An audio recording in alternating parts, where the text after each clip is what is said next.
오늘 이 말씀은 하나님께서 예레미야를 통해서 하신 말씀을 적은 편지입니다. 오늘 2절에 보니까 유다왕 여고니야라고 되어 있습니다. 여고니야 왕. 이 여고니야는 여호야긴 왕의 이름입니다. 여호야긴 왕의 본명입니다. 그런데 이 유다왕 여고니야가 여호야긴이 지금 포로로 잡혀가 있습니다. 오늘 예레미야 29장 이 말씀에 나오는 이 여고니야 왕은 남유다 왕국의 뒤에서 마지막에서 두 번째로 왕위에 있었던 왕입니다.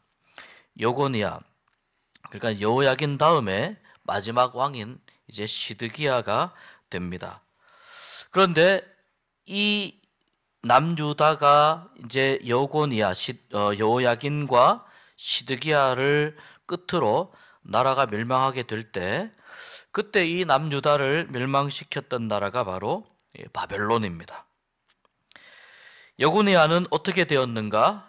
여고니야가 바벨론으로 왕위에서 끌려 내려와서 바벨론으로 포로로 잡혀갔습니다. 그리고 그때 여고니야를 포함해서 이 유다의 많은 사람들이 포로로 잡혀갔습니다. 바로 여고니야를 포함한 많은 유다의 사람들이 포로로 잡혀간 이때를 2차 포로기라고 합니다. 예루살렘에서 남유다에서 바벨론으로 포로로 잡혀간 시기는 보통 1차, 2차, 3차 이렇게 3번 정도가 되는데 여고니야가 2차 시기. 1차 시기에는 누가 잡혀갔느냐면 우리가 잘 아는 다니엘이 1차 시기에 잡혀갔습니다.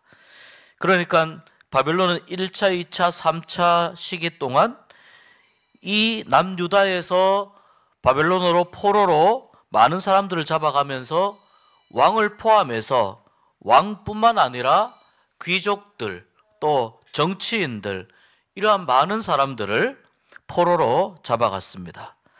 그 바벨론에서는 어떻게 생활하였느냐? 이 왕인 여호야긴이나 또 그 왕실에 있었던 사람들이 있죠. 왕실에 있었던 사람들 또 군사적으로 정치적으로 아주 중요한 사람들이 있습니다. 이러한 사람들을 바벨론에서는 감옥 생활을 하게 했습니다. 좀 영향을 끼칠 수 있는 사람들, 지도자가 될 가능성이 있는 사람들은 바벨론으로 끌고 와서 감옥에 집어넣었고, 그 외에 이제 일반 평민들, 우리처럼 일반 서민들은 포로로 잡아왔지만 그 바벨론에서 땅을 주워가지고 그 땅에서 집을 짓고 또 거기서 결혼도 하고 그렇게 생활을 하게 허락해 주었습니다. 그런데 이것이 1년, 2년 포로로 잡혀온 지 어느덧 몇 해가 되어 가는데도 이제 이 평민들이 집을 짓고 또 땅을 얻어서 농사도 짓고 결혼도 하고 자녀도 낳고 그렇게 살아가는데 문제는 이러한 생활을 언제까지 하여야 하느냐는 겁니다. 여기가 고향이 아니잖아요. 고향이 아니고 여기는 바벨론 땅입니다. 우리나라로 치면 원수가 되는 나라에, 우리나라의 원수가 되는 나라에 포로로 잡혀온 거죠.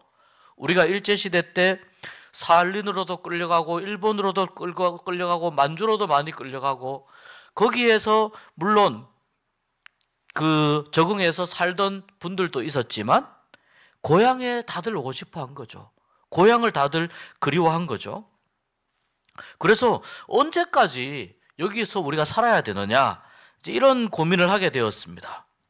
그러면서 우리도 이 바벨론을 대상으로 우리 남유다 또는 우리 이스라엘을 독립시키는 독립운동을 해야 되는 거 아니냐, 독립투쟁을 해야 되는 거 아니냐, 이렇게 생각하는 사람들도 있었습니다.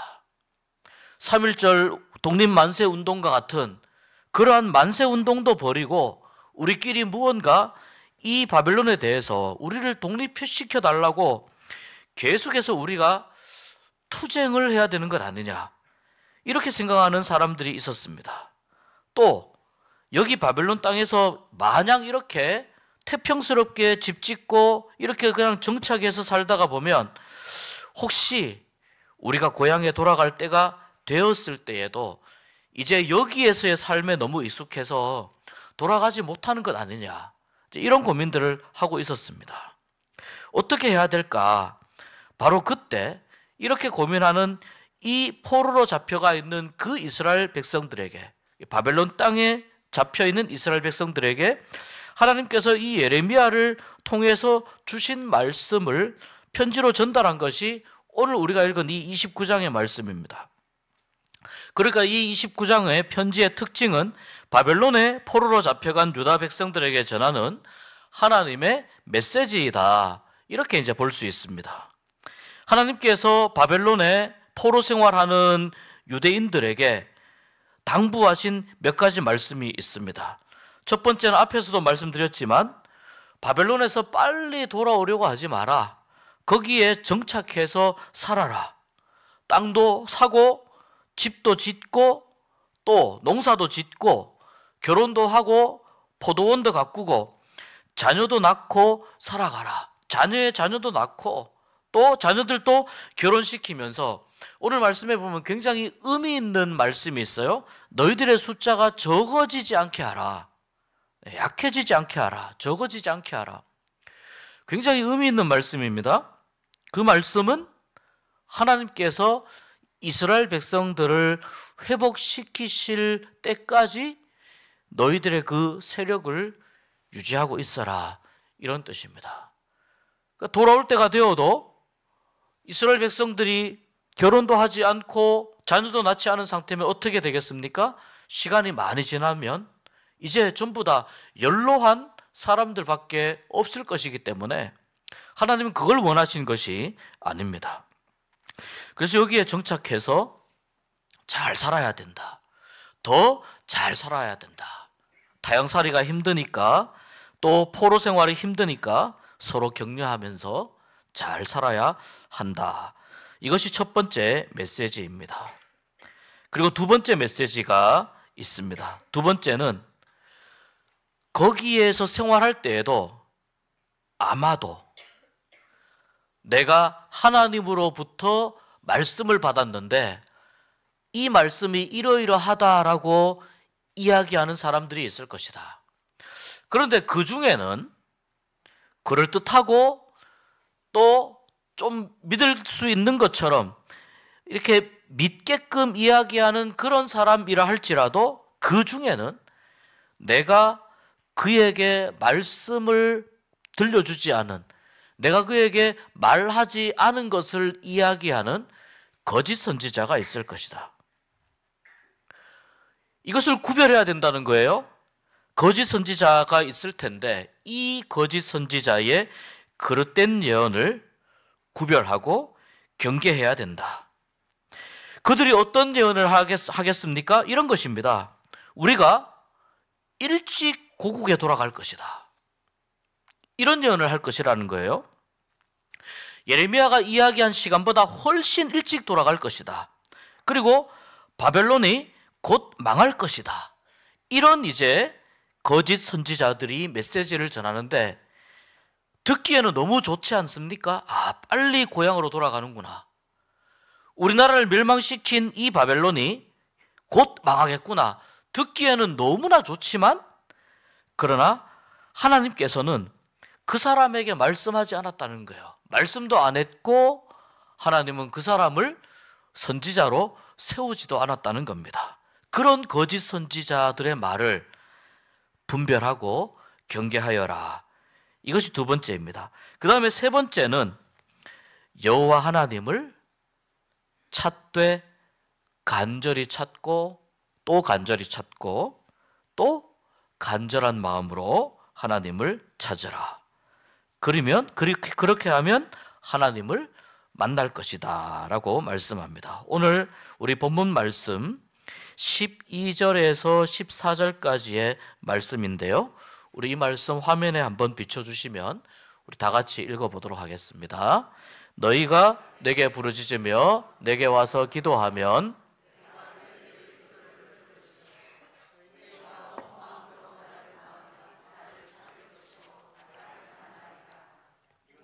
여호와의 말씀이니라. 나는 너희들을 만날 것이며 너희를 포로된 중에서 다시 돌아오게 하되 내가 쫓아 보내었던 나라들과 모든 곳에서 모아 사로잡혀 떠났던 그곳으로 돌아오게 하리라. 이것은 여호와의 말씀이니라. 오늘 이 말씀에 보면 내게 부르짖고 와서 기도하면, 이 상황이 기도하기에 편안한 상황은 아니지 않습니까? 고생스러운 상황입니다. 힘들고 어려운 상황입니다. 그런데 그런 상황 가운데에서도 참고 안간힘을 쓰며 내게 기도하면 내가 그 기도를 들어주겠다라고 말씀합니다. 또 온 마음으로 나를 구하면 너희들이 나를 찾을 수 있고 나를 만날 것이다. 이 이스라엘 백성들에게, 이스라엘 사람들에게 이들이 가지고 있는 하나의 이 생각의 고정관념이 있어요. 여호와는 어디 계시다? 예루살렘에 계신다는 거예요. 예루살렘에 거기 뭐가 있습니까? 지금은 무너진 성전이 있습니다. 이 성전은 하나님의 집으로 사람들이 생각을 했죠. 예루살렘에 하나님이 있을 것인데, 그러니까 거기에서 수백 킬로, 한 800킬로 이렇게 되나 봅니다. 이 먼데 포로로 잡혀와 있는데 여기에서 우리가 하나님을 만날 수 있을까? 이런 의문이 있는 겁니다. 우리가 기도한들 무슨 의미가 있을까? 여기는 하나님이 안 계시는 것 같은데, 거기는 바벨론의 땅이고 이방 사람들이 섬기는 우상이 득식을 거리는 곳이지 않습니까? 거기에 하나님이 안 계실 것 같은데, 하나님은 이방 땅에서도 우상이 득식을 거리는 거기에서도 기도하라고 말씀하시는 거예요. 간절히 기도하면 하나님이 거기에서도 만나 주시겠다. 기도하면 거기서 하나님을 찾을 것이다. 그리고 하나님이 쐐기를 박습니다. 이것은 여호와의 말씀이니라. 이것은 여호와의 말씀이니라. 이렇게 하나님께서 예레미야를 통해서 그 땅에 정착해서 오래 살 것처럼 그렇게 살고, 거짓 선지자들의 그릇된 예언을 경계하고 여호와 하나님을 찾으라, 이러한 내용으로 편지를 보냅니다. 그리고 그 중간에 어떤 이야기가 있냐면, 이제 14절 이후에 보면 이 거짓 선지자들에 대한 이야기가 있는데, 예루살렘에서도 거짓 예언을 하는 선지자들이 있었고, 이 바벨론 땅에 포로로 잡혀간 거기에서도 거짓 예언을 하는 선지자들이 있었습니다. 그런데 예루살렘에서 거짓 예언을 하던 선지자들 중에 특별히 하나님이 골라야의 아들 아합과 마아세의 아들 시드기야라고 하는 이 두 사람의 거짓 선지자를 지목을 하십니다. 그리고 그들을 이렇게 이야기합니다. 바벨론 왕 느부갓네살에게 넘겨서 내가 너희가 보는 그 앞에서 왕이 이 두 사람을 죽이도록 하겠다. 이들이 거짓 선지자이니까. 거짓 선지자는 뭡니까? 하나님을 모욕한 거 아닙니까? 하나님을 망령되게 이야기한 것 아닙니까? 하나님의 이름으로 거짓을 이야기했기 때문에 하나님께서 이 아합과 시드기야를 죽이도록 하겠다. 그리고 그 죽는 과정 속에서 이스라엘 사람들에게 하나의 속담 비슷한 말이 생길 것인데, 그게 뭐냐면 이런 거예요. 누가하고 이렇게 서로 뭐 대화를 하다가 어떤 관계 가운데 있다가 그 사람에게 굉장히 마음이 상하고 또 그 사람에게 대해서 내가 좀 저주를 퍼붓고 싶을 때, 그러니까 우리가 막 그럴 때가 있잖아요. 막 꾹 참지만 와, 어떻게 정말 한마디 시원하게 날렸으면 좋겠다, 이런 상황을 만날 때가 있잖아요. 그때 이스라엘 사람들이 하는, 그 사람에게 하는 하나의 그 저주가 속담 같은 말이 생기는데, 그게 이런 말이 생긴다는 겁니다. 너도 주님께 형벌을 받아 시드기야와 아합처럼 바벨론 왕에게 끌려가 화형이나 당해라. 이런 이제 속담 비슷한 말이 생길 만큼 이 아합과 시드기야의 죽음을 이스라엘 백성들에게 본보기로 보여주겠다는 겁니다. 왜? 이 둘은 거짓 선지자이기 때문에, 그러니까 하나님의 이름을 망령되이 일컬었기 때문에, 이들이 이스라엘 사람들로서는 절대로 하면 안 되는 일을 하였기 때문이고, 또 그들이 하나님을 팔아서, 하나님의 이름을 팔아서 하나님이 시키지도 않은 거짓말을 했기 때문에 그들을 하나님께서 본보기로 이렇게 벌하시겠다는 겁니다. 이들을 이렇게 심판하겠다. 그러니까 막 어떻게 정말 내가 너무 속이 상해서 그 사람에게 한번 시원하게 한번 이렇게 세게 한번 이야기해 주고 싶을 때, 너도 주님께 형벌을 받아 시드기야와 아합처럼 바벨론 왕에게 끌려가 화형이나 당해라. 이게 이제 이 말하자면은 나라가 망한 백성들의 그 아주 슬픈 하나의 에피소드 아니겠습니까? 나라를 잃었기 때문에 그 나라를 잃어버린 그 상황 속에서 하나님을 팔아서 자기의 이익을 취하고자 하는 사람들이 많이 있었다는 거예요. 하나님이 그들을 그냥 내버려 두지 않으셨다는 거예요. 왜냐하면 나라가 망한 것은 하나님의 큰 계획과 섭리 속에서 하나님이 하신 일인데, 그것을 잘못 해석해서 그 가운데에 하나님의 이름을 파는 사람이 있었기 때문이라는 겁니다. 자, 이렇게 예레미야를 통해서 하나님이 말씀하신 이 내용을 예레미야가 편지로 써서 이 편지를 이제 예루살렘에서 한 800km 떨어진 바벨론의 포로 생활하고 있는 동족들에게 이 편지가 전달됩니다. 거기에서 그 편지를 다 돌려가면서 읽었겠죠? 놀라운 것은 바벨론에서 답장이 옵니다. 스마야라고 하는 사람인데, 이 스마야라고 하는 사람이 이 예루살렘에 있었던 제사장인 스바냐에게 답장을 보냅니다. 아니, 보내려면 예레미야에게 보내야지 왜 스바냐에게 보냅니까? 이유가 있습니다. 이 바벨론에서 예레미야의 편지를 듣고 하나님의 말씀을 듣고 예루살렘으로 답장을 보낸 이 스마야는 하나님이 보시기에 거짓 선지자였기 때문입니다. 그러니까 예레미야에게 편지를 보내지 못하고 제사장인 스바냐에게 편지를 보냈는데, 이 스바냐가 예레미야를 찾아와서 바벨론에서 편지가 날아왔는데 이 편지를 예레미야에게 읽어줍니다. 이런 내용입니다. 하나님께서 당신, 여기서 말하는 당신은 스마야가 이야기하는 당신이니까 제사장 스바냐입니다.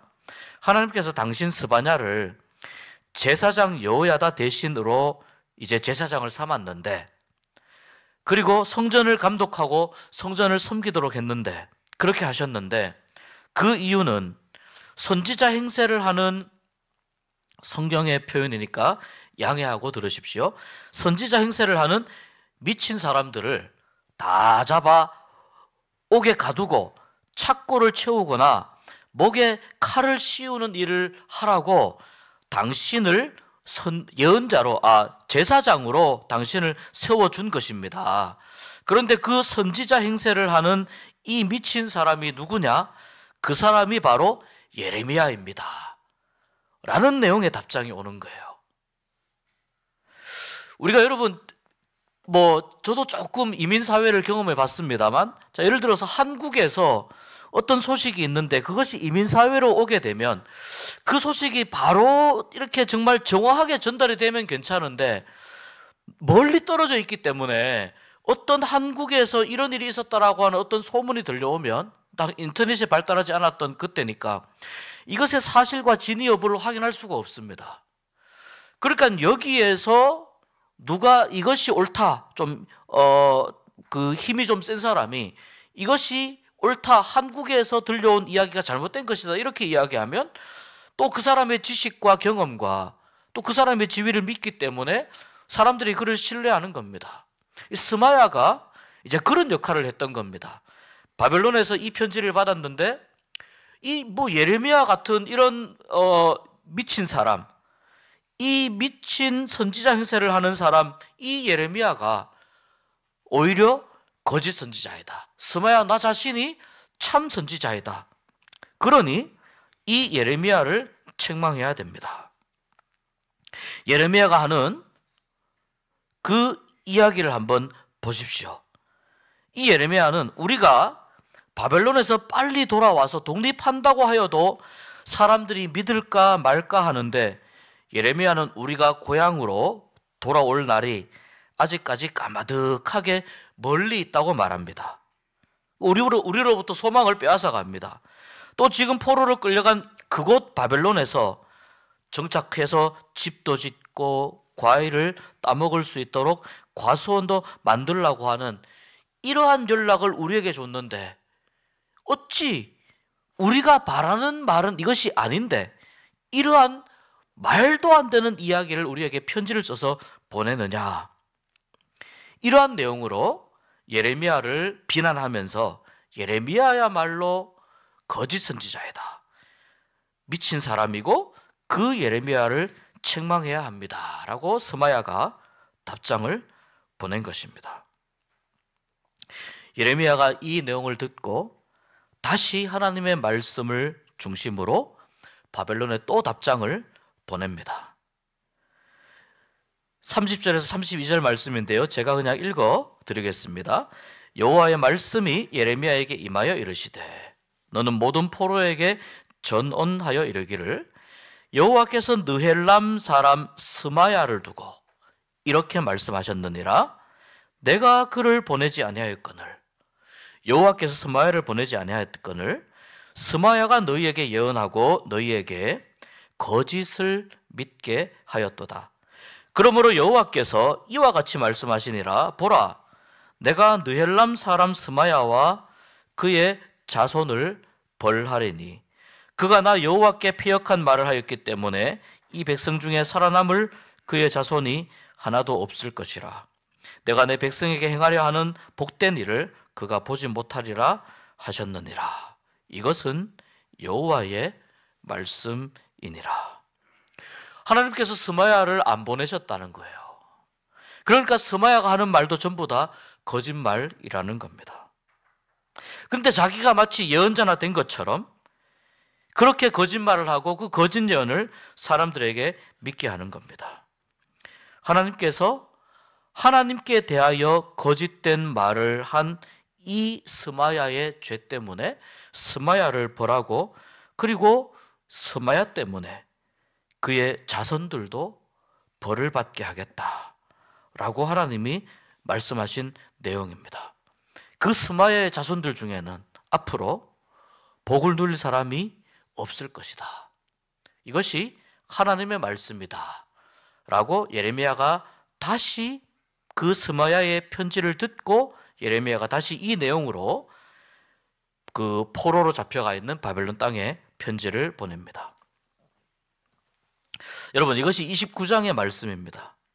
이스라엘 백성들은 어떻게 해야 될까요? 하나님을 두고 예레미야와 스마야 사이에서 누구를 믿어야 될까? 어느 말을 믿어야 될까? 정말 고민이 많이 될 것입니다. 그런데 오늘 우리가 읽은 말씀에 하나님께서는 이스라엘 백성들이 어떻게 해야 할지에 대해서 오늘 말씀에 분명히 가르쳐 주셨습니다. 10절 말씀에 보니까 여호와께서 이와 같이 말씀하시니라. 바벨론에서 70년이 차면, 70년이 지나면 내가 너희를 돌보고 나의 선한 말을 너희에게 성취하여 너희를 이곳으로 돌아오게 하겠다. 이렇게 말씀합니다. 이스라엘에서 바벨론으로 포로로 잡혀갈 때 말씀드린 대로 1차, 2차, 3차로 포로로 잡혀갑니다.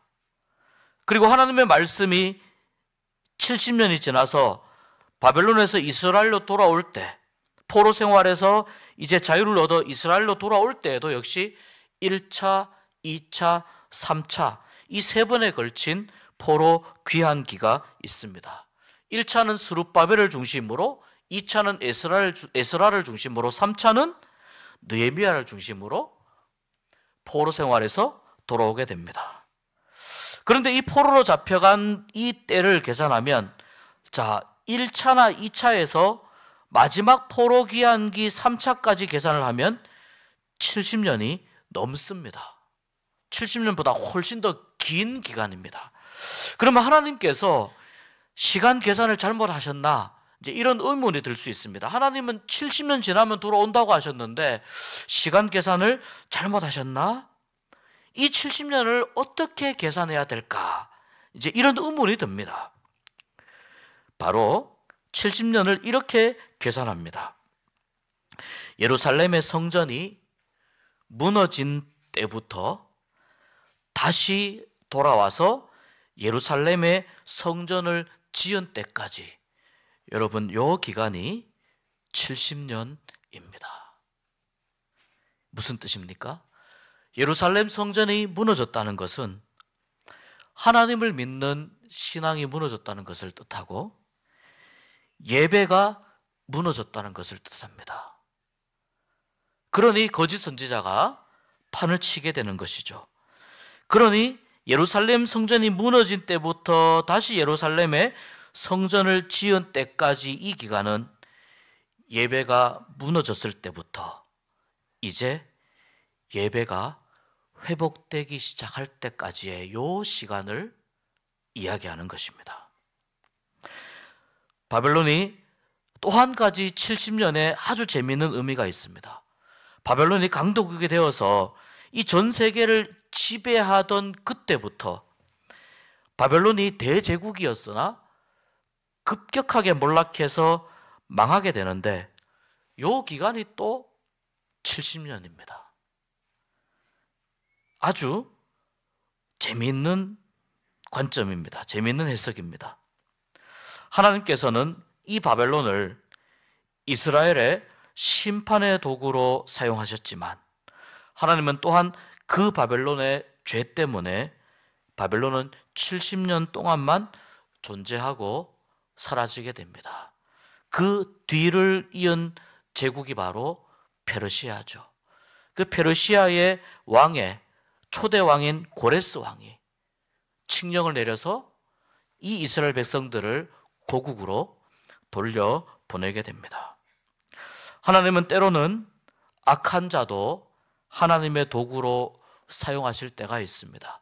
하나님의 뜻을 이루기 위해서 하나님은 때로는 악한 자도, 잘못을 저지르는 죄도 하나님의 도구로 사용하시기도 하지만 이 바벨론의 경우를 보아도 알 수 있듯이 그 악한 자가 자신의 그 악한 자의 그 악 때문에 하나님께서는 악한 자를 심판하시고 벌하신다는 것도 우리가 알 수 있습니다. 그렇다면 우리가 성경에서 읽는 악인이 회개하고 나에게 돌아오는 것을 내가 어찌 기뻐하지 아니하겠느냐, 하나님이 이렇게 에스겔서에도 말씀하시고 이 예레미야서 안에서도 이러한 의미의 말씀을 하시는데 이것은 그럼 무슨 뜻일까요? 그것은 바로 악한 자가 살기를 원한다면 자신이 비록 지금이 악한 상태에서 하나님의 도구가 되었을 때 그때 회개해서 악을 버리고 돌아와서 하나님의 백성이 되면 그는 살 수 있게 되는 것입니다. 그러니까 하나님은 악한 자에게도 기회를 주시는 분입니다. 이스라엘 백성은 어떻게 해야 되겠습니까? 우리가 아까 12절에서 14절까지의 말씀을 읽었습니다. 이스라엘 백성들이 해야 할 일은 처음부터 끝까지 하나님을 찾는 것입니다. 11절에서 14절까지의 말씀을 우리가 읽었는데요. 이 이스라엘 백성들을 향한 하나님의 마음이 어떤 마음이냐? 재앙이 아니라는 겁니다. 포로 생활이 고달프지만 재앙이나 고통과 고난이 아니라는 겁니다. 평안이라는 겁니다. 그리고 하나님은 미래에 희망을 주고 싶어 하신다는 겁니다. 내일의 시간을 하나님께서는 이스라엘 백성들에게 주고 싶어 하신다는 겁니다. 어떻게 하는 사람에게? 하나님을 부르짖고 기도하며 온 마음으로 하나님을 찾는 자에게, 비록 고난 가운데 있어도, 재앙 가운데 있어도 평안을 주시고 내일의 시간과 희망을 그에게 주시겠다라고 말씀합니다. 그러면 너희가 나를 찾고 나를 만나면 나는 너희를 포로된 그 땅에서 이곳으로 돌아오게 하겠다. 다시 말해서 회복시켜 주시겠다라고 말씀합니다. 회복의 진정한 목적은 그렇기 때문에 온전한 하나님의 백성이 되는 것입니다. 이 회복이 일어나는 데 필요한 시간이 이스라엘 백성들에게 70년이었습니다. 여러분, 회복은 어느 순간 갑자기 찾아오지 않습니다. 요즘 우리 교회에 수술도 하고 시술도 하고 치료도 하고 여러 다양한 녹내장, 암수술, 또 뭐 있습니까? 관절도 수술해야 되고 여러 다양한 질병으로 우리 교회에 지금 수술하고 시술을 하고 회복하는 분들이 지금 많이 있는데, 회복을 기다리는 분들이 많이 있는데, 회복하기까지 우리에게는 시간이 필요합니다. 바로 되는 것이 아닙니다. 그런데 어느 순간 갑자기 찾아오지 않는 회복이지만, 어떻게 할 때 하나님께서 우리에게 회복의 은혜를 주시느냐? 하나님께 부르짖고 하나님께 기도하며 온 마음으로 하나님을 찾을 때, 병든 몸도 아픈 마음도 여러 가지 상처도 힘든 상황들도 고난 가운데 있는 황폐한 삶도 회복이 될 줄로 믿습니다. 하나님이 원하시는 것은 그렇기 때문에 하나님을 온전히 찾는 것입니다. 여러분, 회복되는 과정과 결과는 하나님께 맡기십시오. 우리가 할 일은 하나님을 찾는 것입니다. 포로 생활 가운데에서도 하나님을 찾으면 돌아오게 해주겠다고 말씀하시는 것처럼 하나님을 찾는 것입니다. 여러분의 삶의 자리에도, 여러분이 살아가는 지금 이 순간에도 회복이 많이 필요할 것입니다. 회복이 필요한 그러한 일들과 상황이 많이 있을 겁니다. 우리 공동체는 어떻습니까? 회복이 필요 없는 상황일까요? 우리 공동체 역시 온전한 회복이 필요한 그런 상황 가운데 있습니다. 하나님께서 오늘 우리에게 회복을 찾거든, 회복을 구하려거든, 또한 회복하기를 원하거든 너희는 나를 찾으라, 나를 찾으라, 하나님을 찾으라, 이렇게 말씀하십니다. 하나님께 기도하고 온 마음으로 하나님을 찾기 원하는 마음이 우리 가운데에서 생겨나기를 주의 이름으로 축복합니다. 하나님을 또한 찾으면서 참된 회복으로 나아가는 은혜를 누리고 그 회복의 시간 속에서 하나님의 귀하고 놀라운 은혜로 말미암아 우리의 영혼과 우리의 마음과 우리의 연약한 병든 육신과 우리의 아프고 힘겨운 삶이 하나님의 은혜로 회복되어지기를 주님의 이름으로 축복합니다. 지금은 회복의 시간입니다. 주께서 주실 회복의 은혜를 기대하면서 함께 나아가는 우리가 될 수 있기를 소망합니다.